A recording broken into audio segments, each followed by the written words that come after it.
ዘመቻ አባናደው በድል መጠናቀቁ ተነገረ። የአፋባ ምስራቅ አማራ ቀጠና ምኒልክ ዕዝ ከመስከረም 14 2018 ማለዳ ጀምሮ በዕዙ ስር በሚገኙ በሁሉም ኮሮች በተመሳሳይ ሰዓት ውጊያ ከፍቶ ከ15 ቀናት በላይ ከባድ ተጋድሎ ሲያደርግ መቆየቱ ይታወቃል። ዘመቻ አባናደው በበርካታ የነፍስ ወከፍ የቡድንና የሜካናይዝድ ጦር መሳሪያዎችን ከበርካታ ተተኳሽ ጋር እንዲሁም ከ20 በላይ ወታደራዊ ተሽከርካሪ በምርኮ የተገኘበት ሲሆን ጠላት 5 ክፍለ ጦሮቹ የተበተኑበት ውጊያን አቅደው የሚመሩ የውጊያ መሐንዲሶች ጨምሮ በርካታ መስመራዊ መኮንኖችን ያጣበት በመቶዎች የተማረኩበትና በሺዎች ሙትና ቁስለኛ የሆኑበት ስኬታማ ዘመቻ እንደነበር በግምገማችን አረጋግጠናል ብሏል። ዕዙ በሰጠው መግለጫ ዘመቻው የአገዛ ኃይል በምን ያህል ፍጥነትና ሁኔታ እንደተንኮታኮተ ታይቶበታል የተባለ ሲሆን አንጻሩ ደግሞ የፋኖን ጥንካሬና አይበገሬነት እንዲሁም ለምስራቅ አማራ ፋኖ ለምስራቅ አማራ ቀጠና ጭምር ተስፋ ሰጭነት በገሃድ ፍንትው አድርጎ አሳይቷል ተብሏል። ታላቅ የተቃውሞ ሰልፍ በዋሽንግተን ዲሲና በአካባቢው ተጠራ። ፋሽስቱ የአብይ አህመድ አገዛዝ የአማራውን ዘር በጅምላና በአደባባይ የማጥፋትና የማጽዳት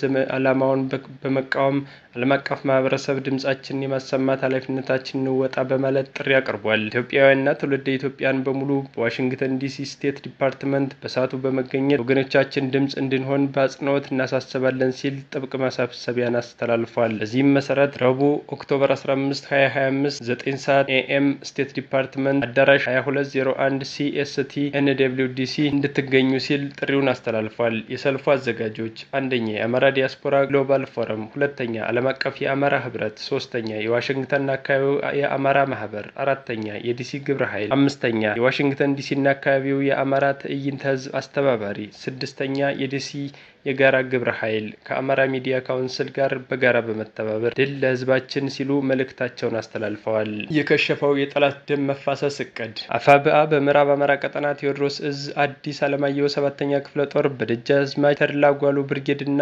በአብደራጅት ብርጌድ መካከል ጠላት ያቀደው የደም መፋሰስ እልቂት ከሸፈ። በረሃ ላይ በሌብነት ባሰማራቸው የደም ነጋዴ ሌቦች አማካኝነት ለዘመናት አብረው የኖሩትን ማህበረሰቦች በወሰን አጥሮ እርስ በርስ ለማታኮስና ለማመታታት ቅዶ የሰራ ቢሆንም ከሁለቱም ከተውጣጡ የሀገር ሽማግሌዎች፣ ቀበሌ የጎበዝ አለቆችና ከሁለቱም በተውጣጡ የብርጌዱ ከፍተኛ አመራሮች በተገኙበት በዚህ የወሰንና የድንበር እንካለል አጀንዳ የጠላት እቅድ እጅ ለዘመናት አብሮ የኖረው ማህበረሰብ ጥያቄ አለመሆኑን ግንዛቤ ተፈጥሯል። ከዚህም በፊት የአማራ ፋኖ በጎጃም የያዘው አፋብአ ባወጣው የወል መሬት ማስከበሪያ ደንብ መሰረት ጉዳዩ መፍትሄ የሚሰጠው መሆኑን በማስገንዘብ እርስ በርስ ማህበረሰቡን በማጋጨት ትርፍ ሊያገኙ የነበሩ የደም ነጋዴዎችን በመለየት ከሁለቱም ወገን ስልክ የዘረፉ ሌቦችን ተከታትለን ለፍርድ ለማቅረብ ስምምነት ላይ በመድረስ ጉዳይን በሽምግልና ለመፍታት ተችሏል ብሏል። አዲስ ትውልድ፣ አዲስ አስተሳሰብ፣ አዲስ ተስፋ ሲል ሪፖርቱን አጠናቋል።